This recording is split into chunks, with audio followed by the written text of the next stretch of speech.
Hello friends, welcome to my channel. कैसे हैं आप सब लोग? आशा करती हूँ बहुत अच्छे होंगे।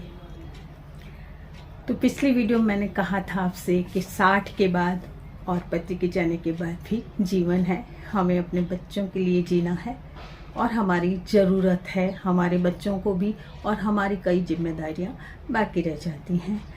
पति पत्नी में से दोनों में से एक को तो पहले जाना ही है, और जो भी चला जाता है वो अपने पीछे बहुत सी जिम्मेदारी छोड़ जाता है। उन्हें पूरा करने के लिए हमें जीना पड़ता है और हम जीते हैं। मैंने आपको पिछली बार भी बताया था कि मैं बहुत डिप्रेशन में आ गई थी और मैं जीना नहीं चाहती थी, और मैं चाहती थी कि मैं इन 6 महीनों के अंदर ही या इस महीने के अंदर ही ख़त्म हो जाऊं जब मेरे पति चले गए। लेकिन मैंने आपसे कहा कि मेरा एक चैनल और है, छायाज किचन एंड क्रिएटिव कॉर्नर। उनके जो उसमें मेरे सब्सक्राइबर्स हैं उन्होंने मुझे उठाया, मेरे बेटियों ने, मेरे दामाद और मेरे बेटे बहू सब ने मुझे उठाया। मेरे भाई भाभी भी हैं, 4 भाई हैं मेरे और भाभियाँ हैं, सब ने मुझे उठाया और आज मैं इस स्थिति में हूँ कि मैं काम कर रही हूँ, सारा घर को भी संभालती हूँ क्योंकि मेरे बेटे बहू सर्विस करते हैं, तो घर को भी संभालती हूँ। मेरे दोता और मेरी बेटी भी यहाँ रहती थी क्योंकि मेरे दामाद बहुत जल्दी चले गए थे। तो वो स्थिति भी मैंने आपको बताई, शायद बताई है अपनी वीडियोस में, कि मेरी बेटी 35 साल में ही विडो हो गई थी और उसके बाद हमारे लोगों का संभालना बड़ा मुश्किल था, और इसी दुख में मेरे पति चले गए और मैं भी बिल्कुल डाउन हो गई थी और मेरी बेटी को देख देख के मैं बहुत दुखी थी। लेकिन उसके जो ससुर जी हैं, अभी भी हैं, उन्होंने उसको मेरे घर के पास ही घर बनवा दिया और वो यहाँ रहने लगी और उसने सर्विस की। उसके पति की जगह उसको सर्विस मिल गई एक बहुत बड़ी यूनिवर्सिटी में। उसने हमसे कोई भी जिम्मेदारियाँ उठाने के लिए नहीं कहा, वो अपनी सारी जिम्मेदारियाँ उठाती थी, अपने बच्चे को संभालती थी, बस मैं उस बच्चे को रखती थी यहाँ पर। अब उसकी मैंने दूसरी शादी कर दी, भगवान की दया से मुझे बहुत अच्छा परिवार मिल गया और मैंने उसकी दूसरी शादी कर दी, और उस बच्चे को भी उसके नए पापा ने अपना लिया और उसके ससुराल वालों ने भी अपना लिया। वो दादी दादा का प्यार भी उसे देते हैं, तो बुआएं उसको बुआ का प्यार देती हैं, और जो पिता हैं वो पिता का प्यार देते हैं, और मेरी बेटी बहुत खुश है। तो आधा दुख तो दूर मेरा तभी हो गया जब मेरी बेटी की शादी हो गई, लेकिन इस बीच मेरे पति चले गए और मेरे बच्चों ने कहा कि अब आप काम में लगिए, और मैं लगी भी। उसकी शादी तक मैं बहुत ज़्यादा डाउन थी, और जब वो चली गई, यहाँ 3 साल रही मेरे पास, चली गई तो मैं बहुत ज़्यादा दुखी हुई इस चीज़ से कि बिल्कुल ही मेरे कोई सहारा नहीं रहा। आती थी जाती थी, बच्चा उसका मेरे पास रहता था, मतलब 12 साल का बेटा है उसका, तो वो मेरे पास रहा करता था, उसका काम रहता था। अब ये है कि अब मेरी बड़ी बेटी की बेटी मेरे पास पढ़ने आई है, क्योंकि मेरे भाई का बहुत बड़ा इंस्टीट्यूट है, उसमें वो मेरी जो दोती है 16 साल की, वो मेरे पास आई है पढ़ने। और मैंने एक चैलेंज लिया है इस उम्र में कि मैं काम कर सकूं सब। मेरी बहू भी मेरा सहारा है, लेकिन मैंने अपने ऊपर अपनी हिम्मत करके और मेरी दोती को रखा है। यहाँ इंस्टीट्यूट अच्छा है, बहुत अच्छी पढ़ाई है मेरे भाई के इंस्टीट्यूट में, इसलिए मैंने उसको यहाँ बुला लिया और एक सहारा फिर मुझे मिल गया उसका, क्योंकि एक दोता गया तो दूसरी दोती आ गई, और इस तरह से मेरी बड़ी बेटी और दामाद का आना जाना लगा रहता है और मेरा मन लगा रहता है।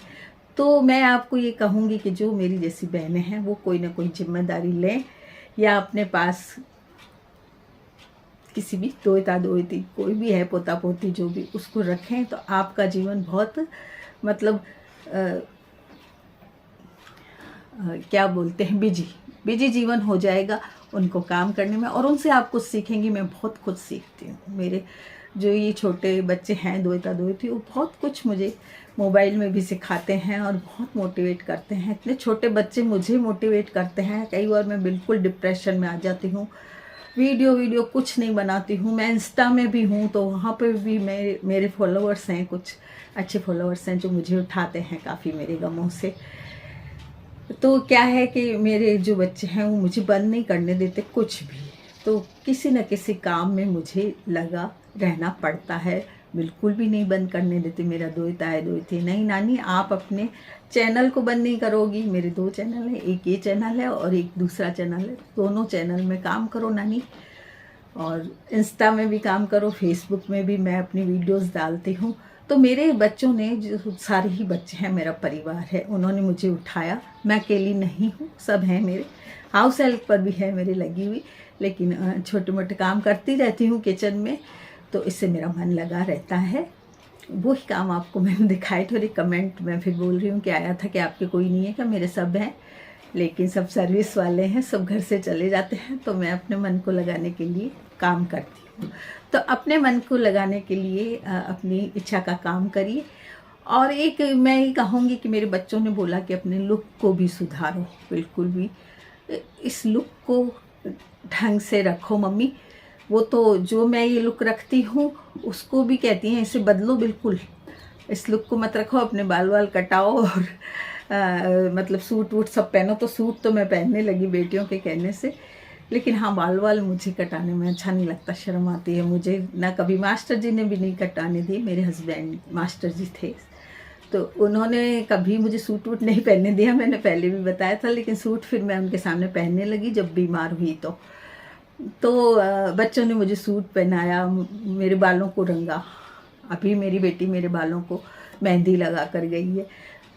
तो मैं ये कहूँगी कि बच्चे कई बार बहुत अच्छी शिक्षा देते हैं, हमें जीने का एक तरीका बताते हैं। तो अपने बच्चों में रहिए, अपनी बेटी है या जो भी हैं, आपकी बहू है, बेटी है, उनके साथ रहिए और उनके विचारों को, जो वो बात कहती हैं हमें, उन्हें थोड़ा सा मान भी लें हम, तो शायद हमारा जीवन क्या है कि बदल जाता है। और मैंने बदला अपने जीवन को।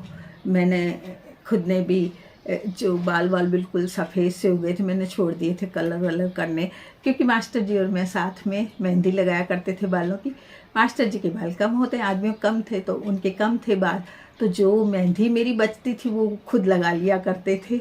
तो मुझे याद आती थी उनकी बहुत। तो मैंने मेहंदी छोड़ दी थी लगानी बालों में, क्योंकि मुझे ये लगता था कि अब मैं अपनी मेहंदी बचा लेती थी उनके लिए। वो कहते थे मेरे लिए बचा के रखना, और या ना भी कहते थे तो मेरी बची हुई मेहंदी को अपने बालों में लगा लेते थे। जब उनसे नहीं लगती थी तो मैं उनके बालों में मेहंदी पूरी लगा देती थी। तो मुझे वो बातें याद आ जाती थी। तो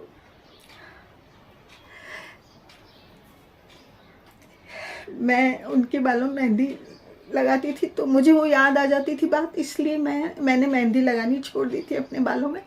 लेकिन बच्चों ने वापस मेहंदी लगवाई और मेरे लुक को कहा कि आप वीडियो बनाती हैं मम्मी, आप अपनी नेल पॉलिश बदलिए, आप अपने सब चीज़ों को ठीक रखिए, अपने लुक को सही रखिए, तभी तो आपको लोग देखेंगे। आप, हालांकि मैं हर तरह से अपनी वीडियोस में आ जाती हूँ, उस चैनल पे आप कभी जाएं तो देखें कि मैं गाउन में भी आ जाती हूँ, मैं फैले बालों में भी आ जाती हूँ, मैं कैसे ही आ जाती हूँ। आप लोग मेरे खुद के हैं, आप मेरे बच्चे हैं, आप मेरे दोस्त हैं, इसलिए मैं सबके सामने जैसी होती हूँ वैसी आ जाती हूँ। लेकिन ये कहूँगी कि अपने लुक को सुधारें। जो भी मेरे जैसी बहनें हैं और या कोई भी हैं, तो अपने लुक को हमेशा अच्छा रखें। और ज़िंदगी एक बार मिलती है, आप यदि जवान हैं तो अपने पति के लिए सजिए, अपने बच्चों के लिए सजिए कि सजे सवरे हम बच्चों को भी अच्छे लगते हैं तो अपने हस्बैंड को भी अच्छे लगते हैं। मेरे हस्बैंड भी चाहते थे कि मैं सजी सवरी रहूं, बड़ी सी बिंदी लगाऊं, सब करूं, तो मैं रहती थी उनके सामने जैसा वो चाहते थे। तो आपके पति जैसा चाहे वैसे आप रहें, खूबसूरत बन के रहें, 2-3 बार कपड़े बदल लें, सुंदर बन के रहें, तो सब खुश रहेंगे। आपको देख के आपके बच्चे भी खुश रहेंगे, आपके पति भी खुश रहेंगे और आप खुद खुश रहेंगी। जब हम अपने कपड़े बदल लेते हैं, थोड़े से तैयार हो जाते हैं, तो हम खुश रहते हैं। तो मैं आज की वीडियो में यही कहूँगी कि अपने लुक को बदलिए, और जीवन एक बार मिलता है और 60 के बाद भी जीवन है। जो मेरी जैसी उम्र की हैं वो भी अपने लुक को थोड़ा सा बदल लें, अपने बालों को काला करें। अगर सूट पहने जैसा बॉडी है, आपका शरीर है, तो सूट भी पहने, साड़ी भी पहने, अच्छा सब कुछ जो आपके पास है वो पहने और मस्त रहें। बस यही कहूँगी, क्योंकि जीवन एक बार मिलता है। तो आज की वीडियो में इतना ही।